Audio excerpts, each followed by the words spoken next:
Olá, estamos dando início a mais um programa Debates Le Monde Diplomatique Brasil, uma iniciativa do jornal Le Monde Diplomatique Brasil, em parceria com a TV PUC, com o canal universitário e com a TVT, a TV dos Trabalhadores. Hoje nós vamos tratar de uma questão muito delicada e que está se tornando mais importante a cada dia. Nós vamos falar da insegurança alimentar do brasileiro. Recente pesquisa traz os dados da situação atual e nós convidamos duas pessoas que estiveram produzindo essa pesquisa, envolvidas nela, para nos apresentar os resultados e debater um pouco o que significa tudo isso. Eu quero apresentar para vocês a Rosana Salles. A Rosana é nutricionista, é graduada em nutrição pela Universidade do Estado do Rio de Janeiro, é doutora e pós-doutora em saúde coletiva pelo Instituto de Medicina Social da Universidade do Rio de Janeiro, professora associada do Departamento de Nutrição e Aplicada, Nutrição Social e Aplicada do Instituto de Nutrição Josué de Castro, da Universidade Federal do Rio de Janeiro. Ela foi membro do CONSEA do Rio de Janeiro, é pesquisadora da Rede Brasileira de Pesquisa em Soberania Alimentar e Segurança Alimentar e Nutricional, coordena o Grupo Interdisciplinar de Estudos sobre Segurança Alimentar e Nutricional do CNPq, é autora e coautora de diversos artigos e capítulos de livros que abarcam a temática da segurança alimentar e nutricional no país. Rosana, é um prazer, muito obrigado por estar presente aqui e participar com a gente. Quero apresentar também o Francisco Menezes, que já esteve com a gente aqui no programa. O Francisco é economista, é graduado em Economia pela Universidade Estadual do Rio de Janeiro, é pós-graduado em Desenvolvimento Agrícola pela Universidade Federal Rural do Rio de Janeiro, foi presidente do Conselho Nacional de Segurança Alimentar e Nutricional, integrante do Grupo de Trabalho da Agenda 2030, coordenou com o Betinho a campanha da Ação da Cidadania contra a Fome, a Miséria e pela Vida, foi coordenador de projetos do IBASE, publicou um livro, Abastecimento Alimentar e Compras Governamentais, escrito em parceria com Silvio Porto e Cátia Grisa, e analista político, analista de políticas da ActionAid Brasil. Muito obrigado, Chico, também, por estar aqui com a gente. Então, com essas duas pessoas que estiveram super envolvidas na produção dessa pesquisa e na análise dela, nós vamos ter acesso a dados recém-compilados, é uma novidade, né, sobre a situação, que não é nada boa, da insegurança alimentar do brasileiro. E eu queria começar perguntando para a Rosana. Rosana, nós precisamos entender os conceitos. O que é insegurança alimentar? E ela tem graduações? Como é isso? Boa tarde, Silvio. Boa tarde, Chico. Prazer estar aqui com vocês nesse debate, na verdade, bate-papo aqui no canal, primeira vez. Estou debutando aqui com vocês, então vamos ver se eu consigo ajudar e colocar ainda mais dúvidas e curiosidades para as pessoas que estiverem assistindo aqui. Então, o que acontece para a gente poder trabalhar o conceito de insegurança alimentar? Primeiro, eu parto do inverso, que é o conceito de segurança alimentar e nutricional.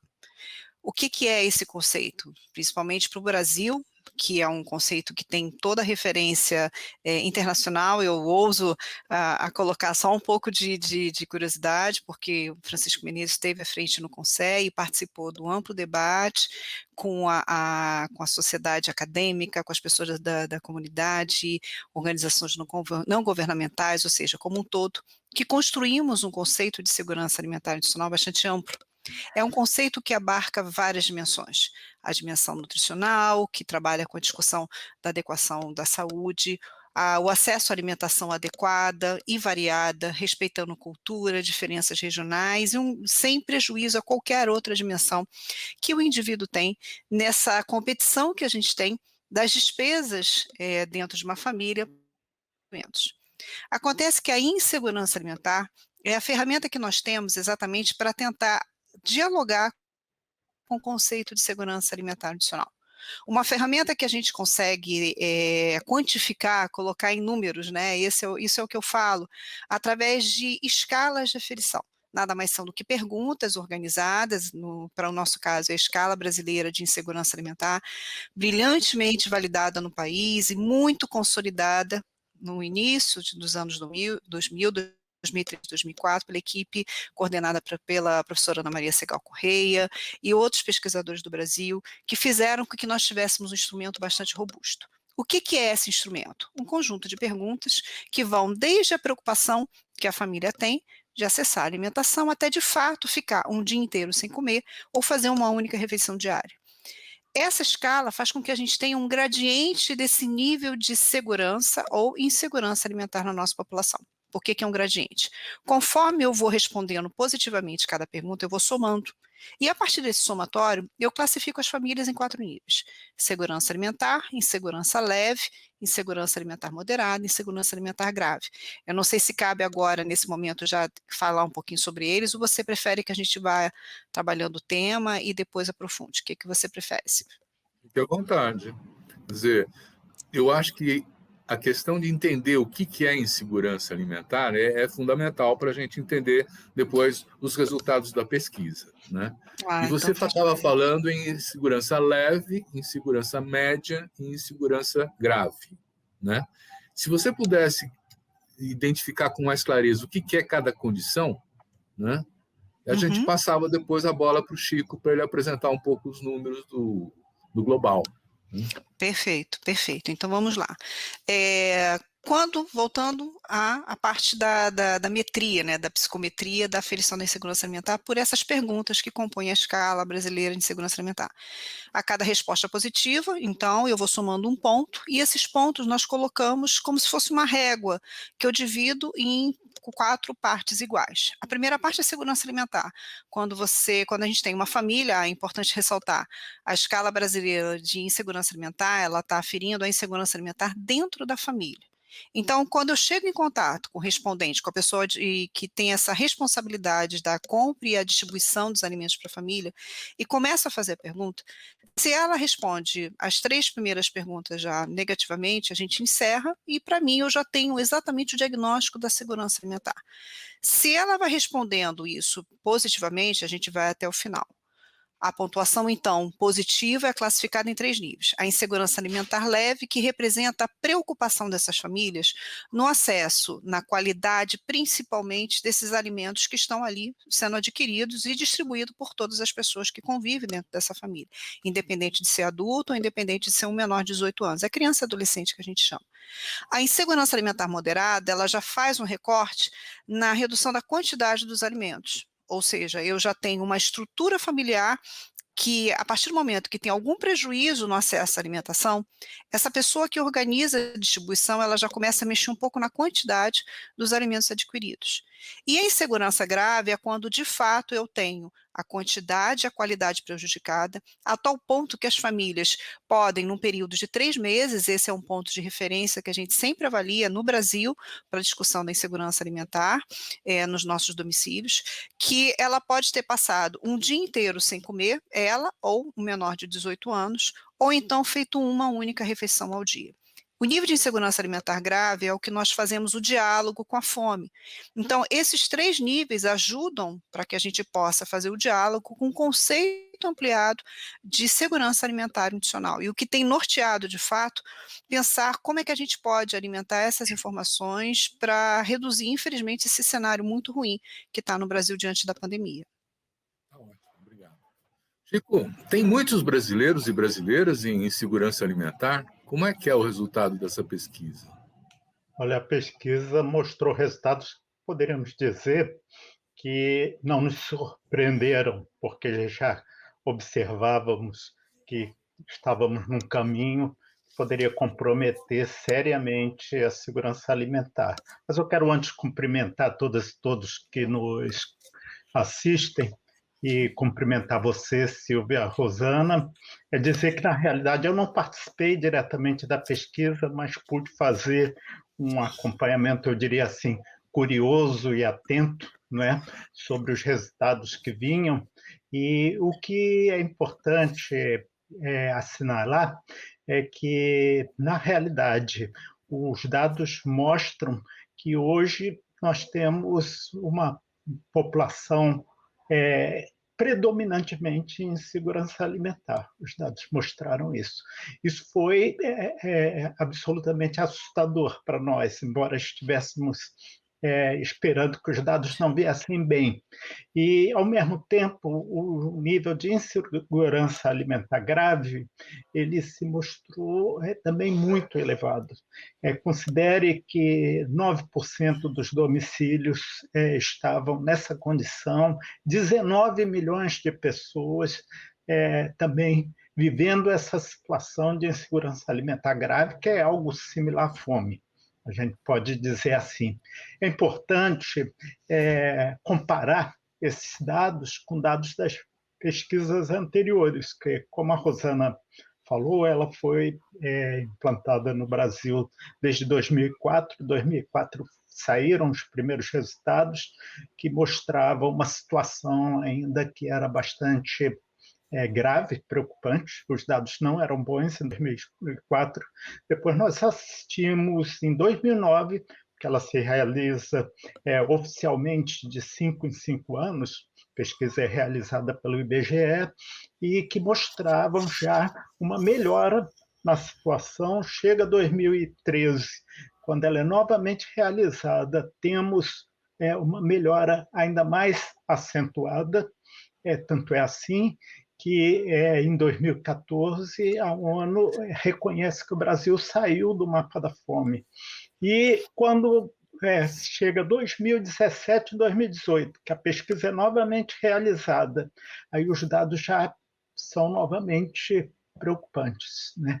Já assistimos que voltamos, que retrocedemos às situações anteriores, que batia muito, Silvio, com a situação também de crescimento da extrema pobreza no Brasil e da pobreza. Isso os próprios dados do IBGE já vinham mostrando. E quando chega agora, que muito oportunamente os pesquisadores, né, dessa rede que realizou esse trabalho tão importante resolvem fazer extraordinariamente uma pesquisa, porque verificam, inclusive, que naquele momento do ano, já praticamente um ano de pandemia, era preciso essa verificação. Aí temos, veja bem, em 2017, 2018, havíamos encontrado 10,3 milhões de pessoas em situação de insegurança alimentar grave. Isso salta em 2 anos para 19 milhões de pessoas. É um crescimento de 28% ao ano, o que é absolutamente assustador, né? Basta fazer os cálculos. Se continuarmos nesse processo, nessa escala, nós vamos ter assim, uma legião de pessoas passando fome nesse país. Então, acho que a oportunidade dessa pesquisa é acender a luz de que precisa ser feito alguma coisa imediatamente, porque o país vive não só hoje uma epidemia do vírus, mas começa a viver uma epidemia de fome também, igualmente. Muito bom. Rosana, eu entendi que o Chico falou que a maioria dos brasileiros tem insegurança alimentar. Nós temos uns números sobre isso? Sim, temos sim, Silvio. Eu estou fazendo a cola aqui do relatório. O que acontece? Exatamente como o Francisco falou, né? A gente imaginava que a insegurança alimentar estaria maior, mas confesso que quando a gente olhou o grau de segurança alimentar muito baixo, abaixo da metade da população, isso foi um alerta extremamente preocupante para o grupo de pesquisadores envolvidos na rede, porque eu estou aqui representando um grande grupo, né, parceiros realmente incríveis, que fizeram um trabalho brilhantemente com a coleta de dados do Vox Populi, também com uma participação dos entrevistadores que foram para campo de uma forma muito boa, muito legal. Eu acho que isso é importante valorizar, esse trabalho todo da equipe envolvida na coleta de dados. Então, o que acontece? A população, em termos de números, com segurança alimentar adicional, foi de 44,8%, ou seja, menos da metade da população avaliada nessa pesquisa e representando exatamente como foi uma amostra representativa, seguindo todo o padrão em termos de qualidade e estimativa populacional que o IBGE adota, nós podemos falar isso em termos populacionais, ou seja, menos da metade das pessoas avaliadas entre setembro e dezembro do ano passado, foi até 24 de dezembro a coleta de dados, conseguiam atingir uma alimentação em quantidade e qualidade adequada para toda a população. Isso é uma coisa muito preocupante, porque nós estamos numa crise sanitária que, infelizmente, ela só piora. O acesso à alimentação adequada é um reflexo da preocupação que essas famílias têm de conseguir garantir o alimento a cada mês que está passando para a gente da pandemia.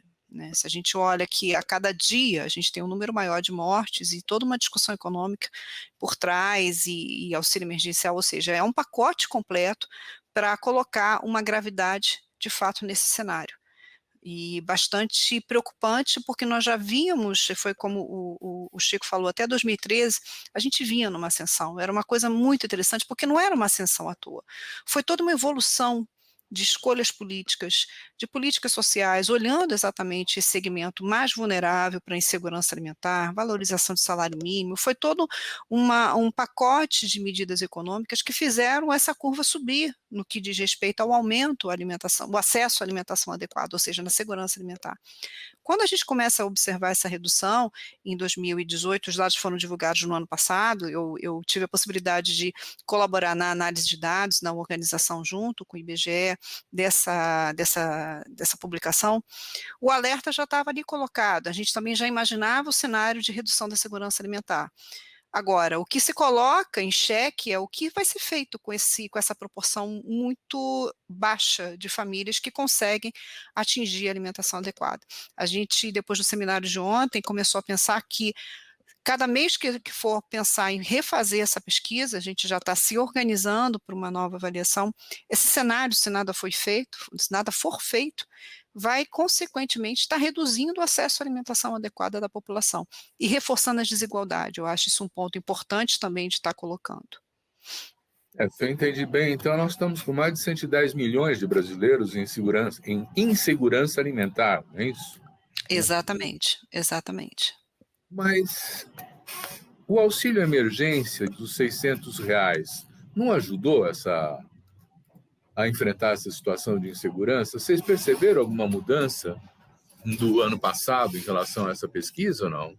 Eu gostaria de falar sobre isso, que eu acho que é um ponto muito importante. O auxílio, quando de R$600 e R$1.200 para mães que eram chefes de família, ele efetivamente ajudou.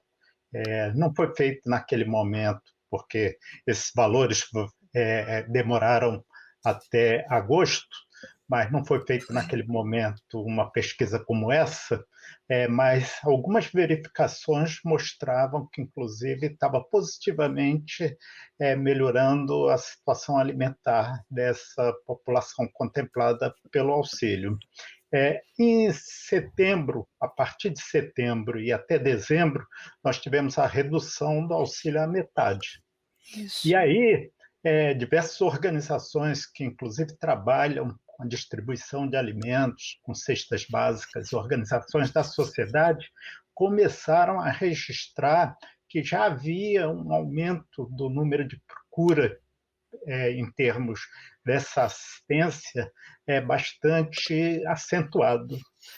O que acho importante dizer é que a pesquisa foi feita em dezembro, se reportando aos 3 meses anteriores, né? E, portanto, ela pegou esse momento já de redução do auxílio, a sua metade, né? E que já mostrava, né, que nós tínhamos um quadro assim de agravamento, novamente, da situação. Eu considero, Silvio, não tenho outra palavra para classificar, uma total irresponsabilidade o que aconteceu depois. Quando se coloca que, com o fim do estado de calamidade, o auxílio emergencial também acaba, né? Espera-se que os poderes públicos tenham um mínimo de conhecimento sobre o que passa a sua população, né? Não ficar atento a dar um prosseguimento, inclusive corrigir aquele valor que mostrava-se insuficiente, significou mais um negacionismo que estamos vivendo, como tantos que acontecem hoje no Brasil. Nós tivemos 3 meses, janeiro, fevereiro e março, estou falando deles, terríveis nesse sentido. Foi. Se a pesquisa fosse feita em março, os números já seriam muito piores, eu não tenho receio de afirmar sobre isso. E agora, com esse novo auxílio que começa a se pagar, que eu considero absolutamente insuficiente, né? É preciso lembrar, isso a pesquisa já captou, que nós tivemos uma inflação de alimentos, sobretudo a partir do segundo semestre, né? Vejam bem, a inflação de alimentos em 2020, perdão, foi de 15%, enquanto que a inflação, o índice de inflação comum foi de 5%, portanto, 3 vezes o índice de inflação. E a gente sabe bem o quanto que pesa os alimentos no orçamento das famílias de baixa renda. Então, nesse sentido, oferecer hoje algo como R$150 para quem vive sozinho, R$250 para uma família e R$350 para mãe solo, né, é absolutamente insuficiente, ou quase como que um insulto para essas pessoas, no sentido de que isso não vai resolver o problema, pelo contrário, a gente vai ver agravamento. Se me permitem só acrescentar um ponto. A pesquisa também detectou que, em caso de famílias ou domicílios que tinham endividamento, os índices de insegurança alimentar, inclusive insegurança alimentar grave, já estavam significativamente mais elevados. A gente acredita que quem, entre janeiro e março, ainda conseguiu fazer algum endividamento, se endividou para sobreviver, e vamos ver as consequências disso daqui para frente. Né? Quer dizer, aí entra a discussão do que é o papel do Estado, né? E para que ele serve. Né? Porque, por exemplo, nos Estados Unidos, agora, o Joe Biden, o presidente, ele liberou um auxílio para todas as famílias com menos de 75 mil dólares de renda anual, uma coisa assim, né? De 7 mil e tantos reais. E nós estamos dando R$150, né? Mas esse governo perverso, né? Mas aí eu acho que vale a pena pensar o seguinte, uma pergunta, né? Quer dizer, quais são as políticas que podem mexer com a questão da insegurança alimentar, né? Quer dizer, se nós estávamos num crescendo de melhoria dessa condição, que tinha mais gente em insegurança alimentar, né? O que foi feito para que isso acontecesse? E agora, o que está sendo feito nessa situação em que a gente vê recrudescer a insegurança alimentar, né? Eu deixo aberto para quem quiser começar a responder isso aí. Olha, isso é uma tese, né, Chico? Infelizmente. Quando nós vimos o resultado, Silvia, da pesquisa de orçamento familiar em setembro do ano passado, a gente já colocou o alerta, né, o que estava acontecendo, o porquê da queda, e que só ressaltou agora. O que acontece? Vamos olhar o período da melhoria, né, até 2013. Nós tivemos uma série de políticas que reforçaram, por exemplo, a valorização do salário mínimo, a valorização, a redução do emprego, a taxa de desemprego, de fato, ela estava bem menor, e o Brasil ele começa a sofrer esse impacto a partir de 2014, 2015, se eu não me engano, depois o Francisco pode me corrigir, mas é um pouco do que a gente estava olhando nos dados. As políticas de segurança alimentar adicional, o orçamento destinado para essas políticas de segurança alimentar adicional, o valor era muito maior e ele era gasto exatamente em condições emergenciais como essa. Se o nosso Conselho Nacional de Segurança Alimentar tivesse permanecido, ele foi extinto logo no primeiro dia, na posse do atual governo, né, do atual presidente. Isso é um problema sério, mas enfim. O que acontece? Toda essa melhoria que nós tivemos agora foi o contrário. E não vem de agora, agora só reforça, né? Na verdade, esse pacotinho econômico, essa opção de economia do Brasil, de não olhar o segmento de fato que é mais vulnerável a essa questão, não só da insegurança alimentar, mas a questão vulnerável da pobreza. Vamos olhar um pouco. O que é essa vulnerabilidade? A chefia feminina, o Francisco colocou exatamente o valor do auxílio emergencial quando você tinha uma mulher como responsável da família era de R$ 1.200 no início da pandemia, ficou apenas 3 meses, se eu não me engano. Por quê? A chefia feminina, ela é a mais vulnerável, então você tem com ela o quê? Políticas de gênero que foram completamente esquecidas e colocado de lado ou debaixo de um tapete e sequer existem. Outra questão que é a vulnerabilidade da população, o recorte racial. O inquérito ele reforça isso, quando você tem uma pessoa que é responsável pela família da cor preta e parda no Brasil, também a insegurança alimentar grave é muito maior. Idem para a questão da baixa escolaridade. Nessa pesquisa a gente analisou junto a pessoa que não tinha escolaridade com ensino fundamental incompleto. Então, quando a gente olha esse segmento, são políticas que não estão sendo mais visitadas no nosso país. Alio também a esse fator, a merenda escolar também era uma coisa bastante importante, que fazia diferença na população que está exposta à fome. Porque o que acontece? Os jovens na escola, eles fazem pelo menos 2 refeições, e 2 refeições de qualidade. E a outra ponta, não só no acesso a alimentos de qualidade, porque a escola ela tem, pela Política Nacional da Alimentação Escolar, o PNAE, faz exatamente a contraposição de você comprar o alimento do pequeno produtor, vendendo um alimento de qualidade para a escola. Então, você está trabalhando 2 pontas, você está trabalhando uma alimentação de qualidade, sem custo para a criança que está na escola, e está também conseguindo escoar a produção alimentar do pequeno produtor ali do entorno. Então, você tem uma série de questões que fazem com que a gente, de fato, conseguisse reduzir. Eu lembro, na pesquisa que foi quando eu conheci o Chico, do pesquisa do Bolsa Família, 2006, 2008, né, Chico? O peso que tinha, né, já vai tempo isso, né? E o peso que tinha a alimentação escolar para essas crianças que eram, naquela época, né, de famílias que recebiam a transferência de renda, que eram do programa Bolsa Família, logo no início do Bolsa Família. Porque, de fato, isso a gente já colocava, já sabia, mas colocava o peso disso no orçamento familiar. Então, você coloca o aumento dos alimentos, você coloca todo um descontrole do salário mínimo, associa também a questão da saúde, que gera uma insegurança dessas famílias. O Sistema Único de Saúde é uma referência internacional que a gente sabe, o Brasil é uma referência para isso. A partir do momento que você tem um corte da saúde, as famílias vão procurar saúde aonde? Então, veja que essa repercussão da alimentação, que quando a gente coloca exatamente essa expressão da insegurança, é uma insegurança que está mapeada em várias dimensões. Então, isso, na minha leitura, seria uma forma de você parar, olhar, é claro, não sei o que esperar desse governo, porque é um negócio, não existe fome.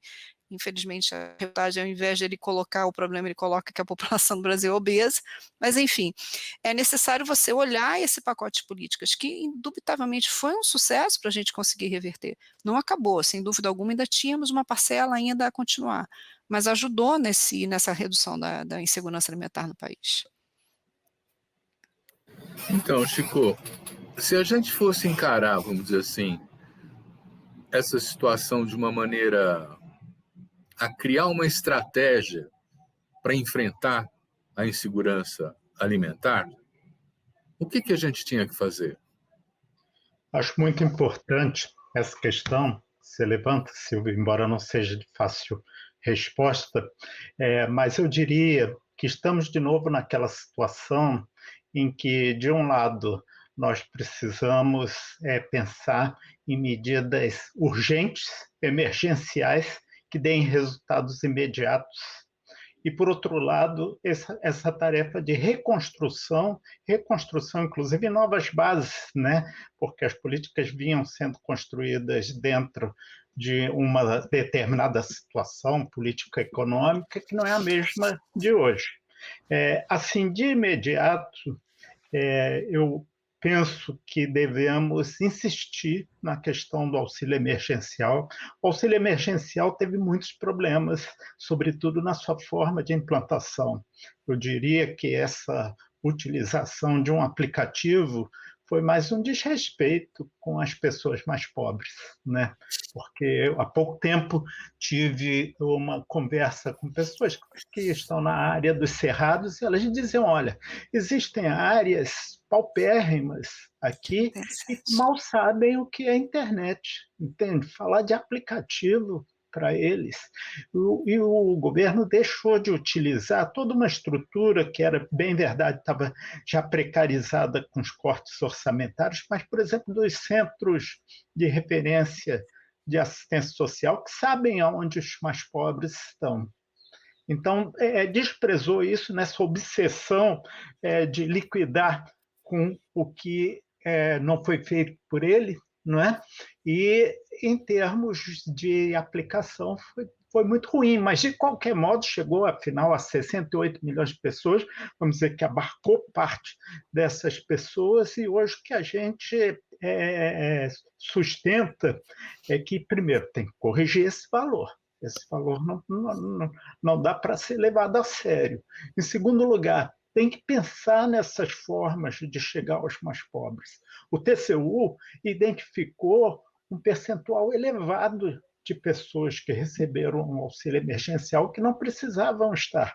Ao lado disso, tantos outros ficaram de fora. E a responsabilidade foi a forma como se aplicou essa proposta, que, aliás, é sempre bom dizer, não é uma proposta do governo, como muitas vezes ele apresenta, mas foi uma proposta que foi trazida por organizações da sociedade civil para o Congresso Nacional e lá impulsionada, proposta do auxílio. Agora, ao lado do auxílio, tem medidas que precisam ser tomadas com muita atenção, como eu dizia, de reconstrução ou de retomada de programas.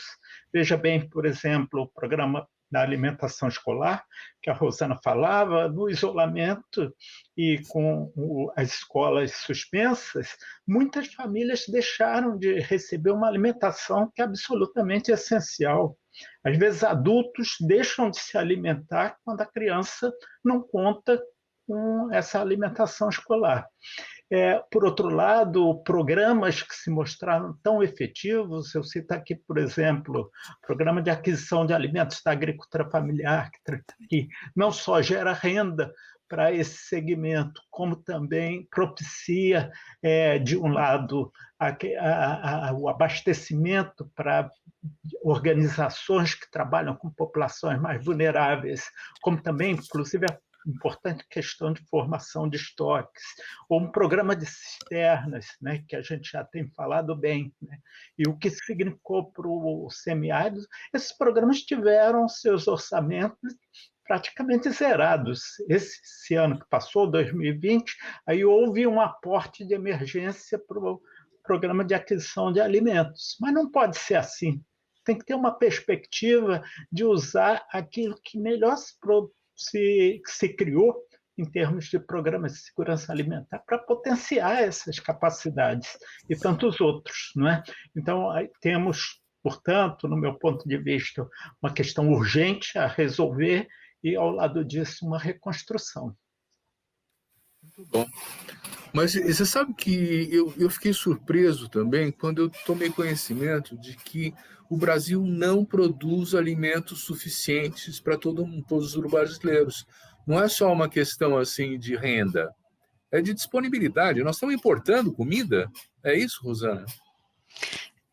Essas são as escolhas que o Brasil tem. Né?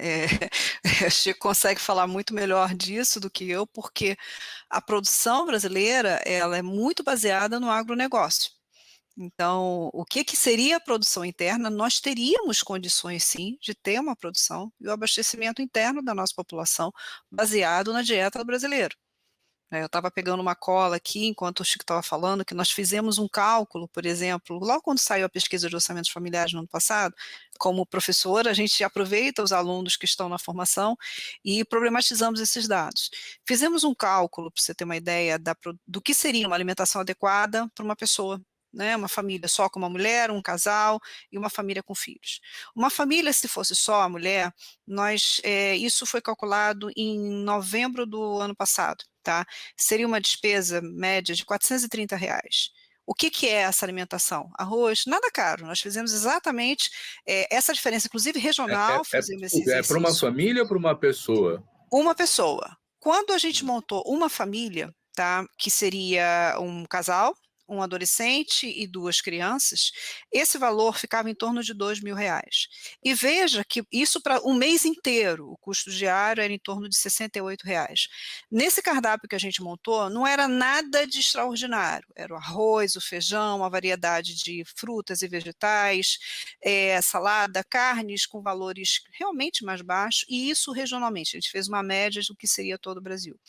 Essa produção, né, o que a gente tem, isso eu prefiro até que o Francisco fale, porque isso ele tem um domínio melhor do que eu, mas o que nós olhamos? Quando você olha esse valor, antes mesmo daquele valor absurdo do arroz, o valor absurdo do feijão, o óleo agora, e também chama a atenção a questão do gás, que está num valor absurdo. Né? Como é que uma família, mesmo que ela tenha acesso à alimentação, ela tem que escolher, ela vai pagar o gás no mês e não consegue pagar? Então veja que o Brasil teria condição, de fato, de ter uma produção de alimentos voltada para a população brasileira. Não tem muita dificuldade em termos dos nossos gêneros alimentícios, mas são as escolhas, né, Chico? Eu acho que isso é um perfil da economia, infelizmente, do que a gente tem no momento. Mas certamente, a Rosana colocou bem, a escolha prioritária em relação ao agronegócio, que tem como destino da sua produção a exportação de alimentos, né, tem significado a entrada em área de produção de alimentos, de plantio de soja ou para pasto, esse tipo de coisa. Nós sabemos bem as consequências disso, porque há uma concepção, sobretudo, que o mercado é que deve ser o definidor, né, das políticas. Vejam bem, eu tinha falado do aumento dos preços dos alimentos, né? O arroz, o feijão, são bons exemplos aí, e os estoques de arroz e feijão, em março do ano passado, já estavam praticamente zerados. Quando interrogada sobre isso, a ministra da Agricultura disse que formar estoques era algo ultrapassado, que não se colocava mais, que o mercado sinalizaria as direções que deveriam ser tomadas. E foi assim, né? O arroz desapareceu, né? Ela acabou definindo a importação de arroz, que chegou aqui no Brasil ainda a custos maiores, né? E essa é a política que se dirige atualmente, essa apologia do mercado, que o mercado tudo resolve, isso está completamente divorciado de uma perspectiva de soberania e segurança alimentar. Eu tenho observado que em alguns lugares, né, alguns estados, alguns municípios, né, o governador, o prefeito, está fazendo um aporte de um auxílio emergencial também, entendendo da importância fundamental de poder oferecer, né, essa melhor condição para superar a insegurança alimentar. Mas tem toda uma discussão que, olha, é que se passar o valor para as famílias, para as pessoas, eles não vão trabalhar, eles são vagabundos, eles vão se encostar, e, portanto, cada um tem que se virar e ser empreendedor e ter sucesso e superar a sua pobreza, né? Que é uma negação, inclusive, do papel do Estado, né? Do ponto de vista de que essas situações não são individuais, elas são coletivas, né? Então, eu queria entender, vamos dizer, o conjunto da obra, né? É evidente que nós estamos tendo escolhas que favorecem o agronegócio, né? E que a agricultura familiar se reduziu, né?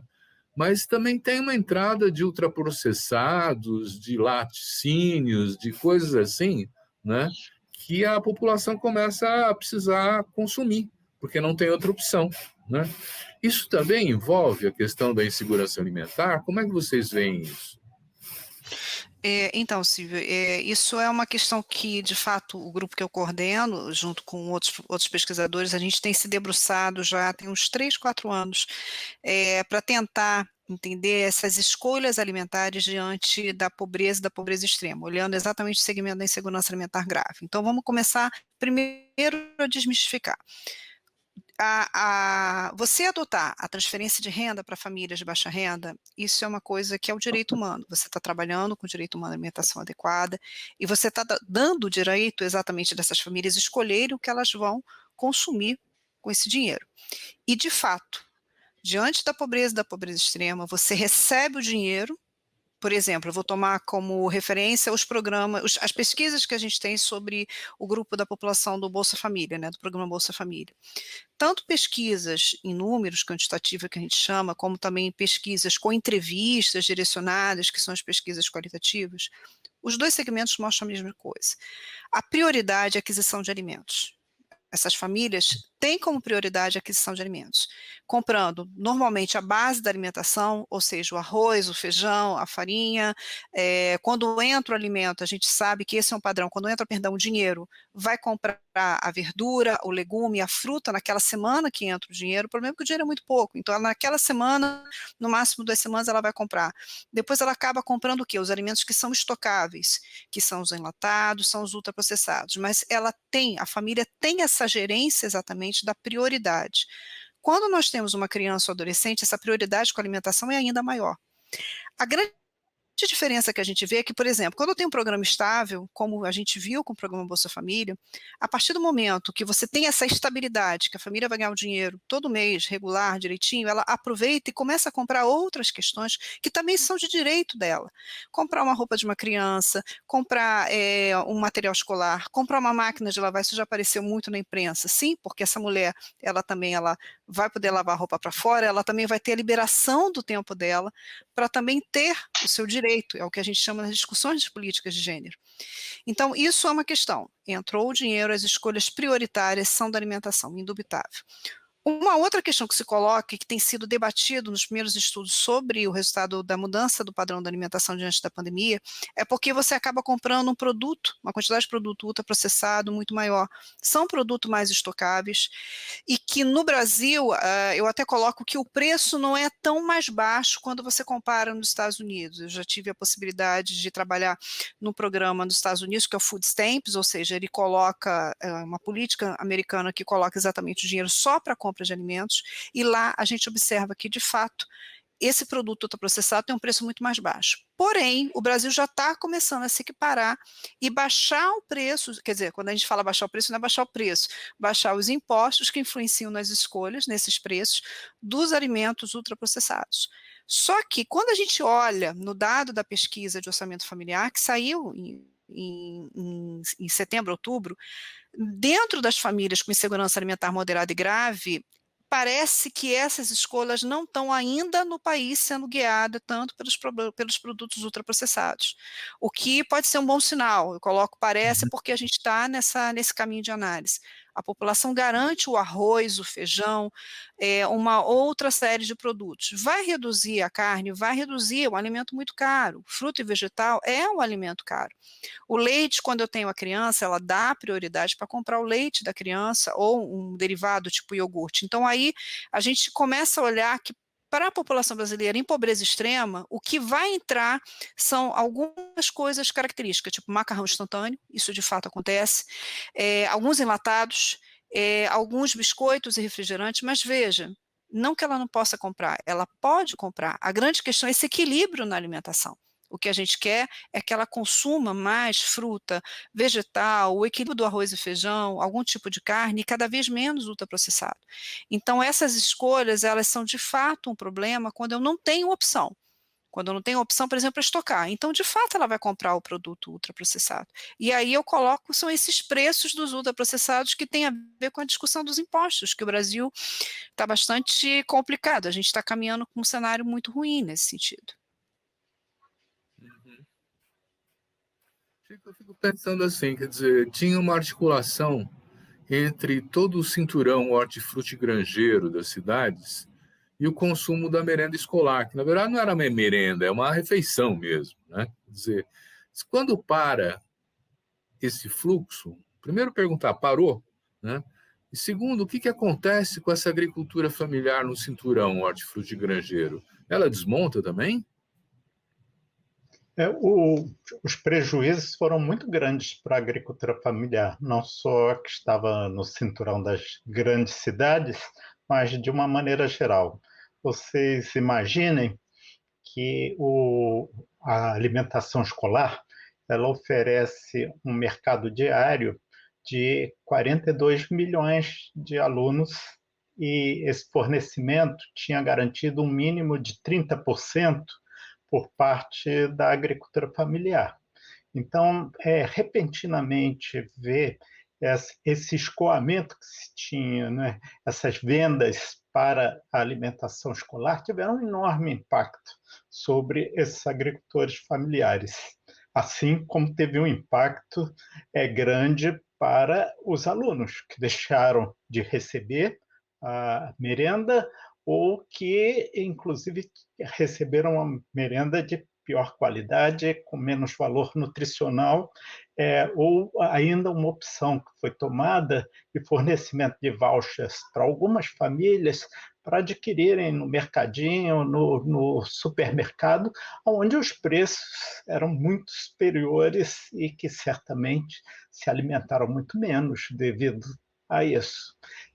Nós temos, portanto, uma situação que esse é um dos pontos, reportando para a questão anterior que você tinha perguntado, que precisamos também ver imediatamente. Alguns municípios tomaram medidas assim muito acertadas no sentido de garantir que as cozinhas das escolas continuassem a funcionar e fornecessem de uma forma organizada, sem colocar riscos sanitários para isso, para as famílias, uma cesta correspondente à merenda escolar, mas isso não foi tão frequente, né?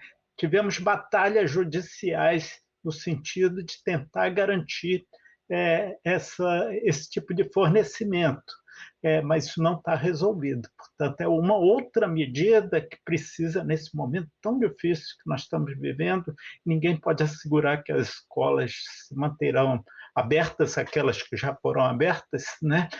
Como é que se resolve isso? Esse é um ponto muito crucial também. E é interessante porque, como as escolas já têm os equipamentos da cozinha, já têm as suas merendeiras, né? Eu escrevi há pouco, por exemplo, que poderiam ser transformadas provisoriamente em restaurantes populares, né? Para poder oferecer. Algumas cidades brasileiras já têm isso, na América Latina é muito comum, aquele restaurante por R$ 1, você come e fica, né? Quer dizer, que seriam políticas emergenciais. Rosana, tem mais alternativas de políticas emergenciais que a gente possa pensar como a forma de enfrentar momentaneamente essa crise? Você está sem som. Pronto, agora eu estou falando, porque eu fechei aqui, aqui filhas passaram. A movimentação da sociedade civil em relação a esse momento emergencial da fome, ela está sendo feita, sem dúvida alguma. A gente vê o aumento do grupo de pessoas envolvidas em doações de alimentos e arrecadação da doação de alimentos. Chama atenção no Rio a CUFA, a Central Única de Favelas, a Ação da Cidadania, vários grupos familiares, independente de qualquer tipo de religião, estão produzindo quentinhas e distribuindo em função do aumento de pessoas na rua, famílias inteiras, cada vez mais a gente vê. A gente já estava vendo, infelizmente, isso antes da pandemia, agora só agravou. E você vê a diferença desse perfil de famílias, né? Famílias inteiras agora.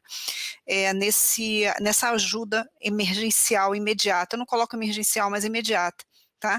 Nesse preparo, nessa distribuição de alimentos. Só que isso é uma coisa muito pontual. Eu concordo com essa estratégia de preparo das refeições nas escolas, com todo o controle sanitário. É possível fazer isso, a gente sabe que isso acontece e dá certo, mas a gente tem que ter uma ação de governo. As prefeituras menores conseguem organizar, mas eu friso muito isso. A gente tinha que ter um governo focado, um governo incentivando esse tipo de ação e um governo ajudando esse tipo de ação. A distribuição de cestas básicas é uma coisa complicada quando você escolhe os alimentos, então seria uma forma de você trabalhar em parceria. Daí o grande peso do Conselho de não estar entre nós, porque diante por exemplo, dos dados do inquérito, isso é um prato cheio para as pessoas que estavam no Conselho a olharem, quer dizer, continuam, né, Chico, não saíram, só o Conselho que não continua mais vigente, de olhar isso e pensar numa estratégia de uma grande força-tarefa de você conseguir reverter esse quadro da insegurança grave, ou seja, da fome aí iminente, porque você trabalha com sociedade civil, você trabalha com academia, você trabalha com o governo municipal, estadual, você tinha exatamente um canal direto com a presidência, ou seja, ali tinha uma estrutura muito viável para essa discussão. Olha, gente, nós estamos chegando ao final do nosso programa, o papo vai rápido, né? Tá bom, né? Temos mais 2 minutos, vamos dizer assim, para a conclusão, né? E eu queria colocar para vocês o seguinte, uma pergunta: o que nós, como cidadãos, hoje temos como possibilidade para nos engajar na luta contra a insegurança alimentar, né? Quer dizer, você que está nos assistindo, as pessoas comuns, o que nós podemos fazer? Chico, você quer começar? É 1 minuto para cada um. 1 minuto. E... Então, eu acho, antes de tudo, nós precisamos cobrar a presença do Estado. Esse desastre todo que estamos vivendo, ele se traduz, antes de tudo, numa situação de renúncia do Estado a exercer a sua função, a sua coordenação. Ao contrário, sabemos que, de parte do governo federal, joga contra, não é? Esse é um lado. É claro que a sociedade vai se mobilizar. Ela vai se mobilizar e é preciso que se mobilize, isso é muito meritório, mas sabemos que não será suficiente. Eu acho que também precisamos, não é exatamente judicializar a alimentação, mas precisamos recorrer às esferas judiciais para garantia desse mínimo, que é garantir a vida. Sim, em linhas muito gerais, eu acho que tem que ir nesse caminho. Obrigado. Rosana. Bom, eu complemento o que o Chico está falando, no sentido da sociedade definitivamente acordar para o cenário que a gente está vivendo, porque nós temos a ferramenta na mão de modificar esse quadro, retomar a discussão, qual é o nosso direito? O direito humano à alimentação adequada é um direito. Isso tem relação com a democracia. Fazer o papel enquanto cidadão, participando de doações de campanhas, isso é importante. Agora, esse movimento tem que começar desde cedo, alertando as nossas crianças, alertando as pessoas que estão na nossa volta, para que a gente possa efetivamente cobrar e voltar a exercer o nosso direito em relação à alimentação adequada. Isso não é um favor da sociedade, é um direito adquirido e que nós temos que retomar de qualquer forma, porque para nós pesquisadores, Silvio, eu coloco que é muito duro, a gente vai gerando números que a população está piorando, a fome está aumentando, mas esse movimento de gerar números é para acordar um pouco e fazer de fato alguma coisa diferente para modificar nesse governo atual. Eu quero agradecer muito a Rosana Salles, ao Francisco Menezes, a contribuição que deram para esse debate. Eu acho que foi muito boa a discussão. Quero agradecer também a você que nos assiste, ter acompanhado esse papo, e dizer que semana que vem tem mais. Obrigado.